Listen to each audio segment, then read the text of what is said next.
A recent Gallup poll said that 60% of you don't have it, 60% of Americans don't have a will. And they count it basically from 18 years old and over. Actually, in seniors, 76% do have a will. But that still leaves somewhere in the neighborhood of 24% of people who are leaving their loved ones in a bit of a pickle. And I don't think you really want to do that. I think a lot of people think, well, I'm not rich, I don't need a will. Yeah, you do.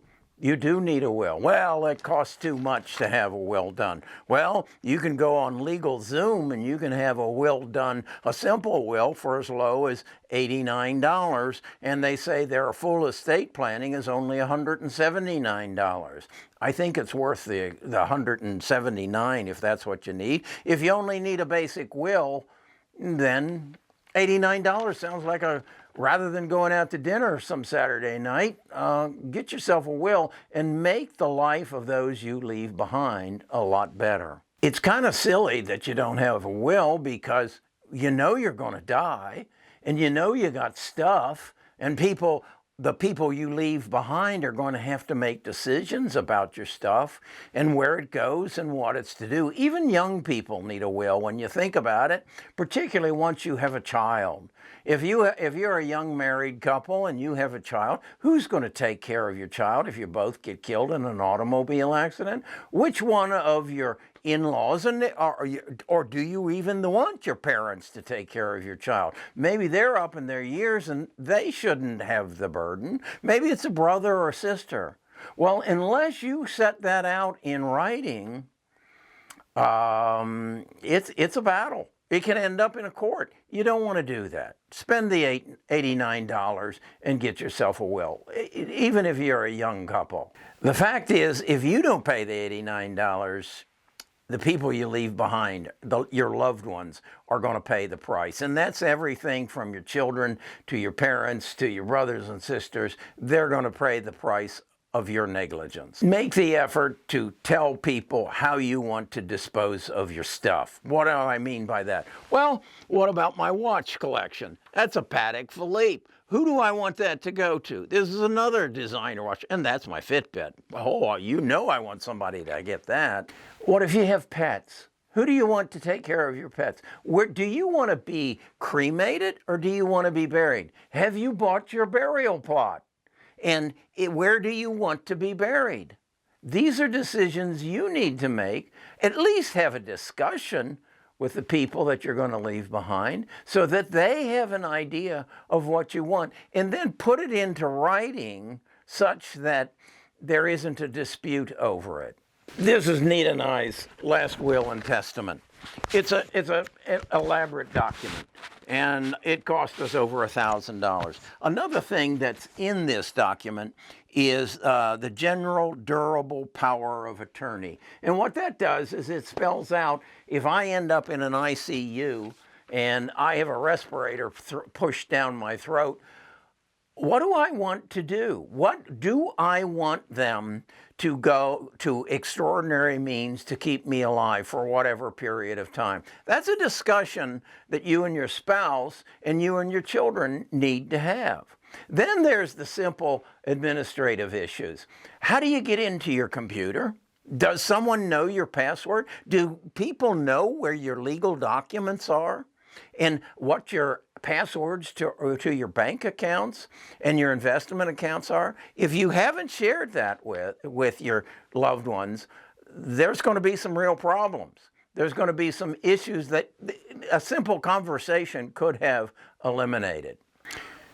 And then there's the guilt, the confusion, the anxiety that you leave your loved ones with. And sometimes it turns into anger, and it actually turns into a dispute that separates those that you love.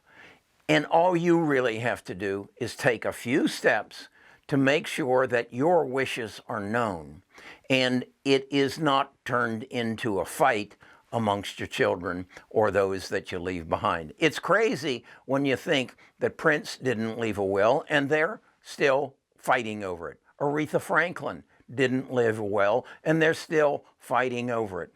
Don't make that kind of mistake. It's too easy to just eliminate that and make sure that your family knows what you want to happen and that you have made the proper plans. I have some personal experience in this area. My mother died when I was 8 years old in 1953. My father lived, so there was no need for a will, and back there, that time, I'm sure they didn't. But I saw, as a young boy, and I experienced the talk about he can't raise those children on his own, and there was even conversation of who in our family, which of my aunts and uncles were going to take me and my two brothers. Well, what if my dad had died somewhere in that? How would the children be redistributed? My grandmothers couldn't have done it, and I didn't have any grandfathers, so it's important.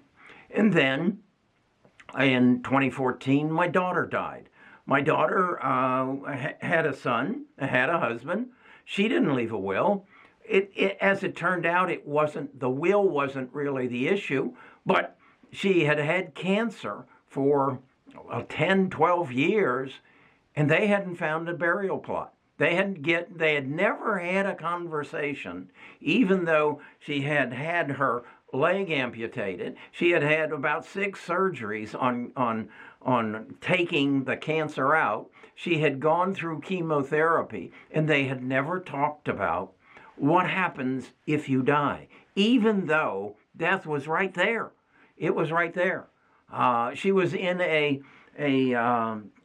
trial. The doctor that was the main doctor for her said, "I can't do any more." And I, as a financial advisor, didn't go and say, and she, as a financial advisor, have you taken care of things? We did not know how to get into her bank accounts. We did not know her password to her computer. It was foolish. And it's really, as I look back on it and say, why didn't we do it? We didn't want to face the truth. We did not want to face that she was going to die. I can remember in October, I participated in a bicycle event with her. She didn't have any hair. It was evident now that I look back at the pictures that she was going to die. But we didn't do it. And it's just because we as human beings don't want to face the truth that we're all going to die. And we can make it a lot easier on those that we leave behind if we express our needs, if we share our information, just our passwords on our computers, or in her case, the combination to the vault that she had in her closet.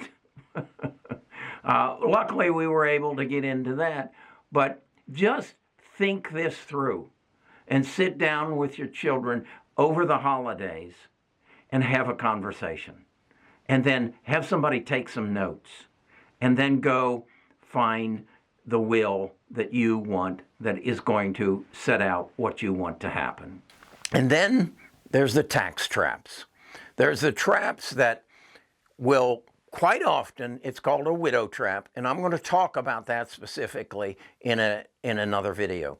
There's the fact of how is your IRA going to be handled? Should you do a Roth conversion?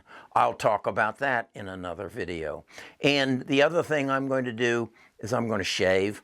I've never done this before in my life, allowed hair to grow on my face like this, and my wife says, "You're looking bad enough. Get rid of it." So I'm going to shave right after I finish uploading this video. That's a promise.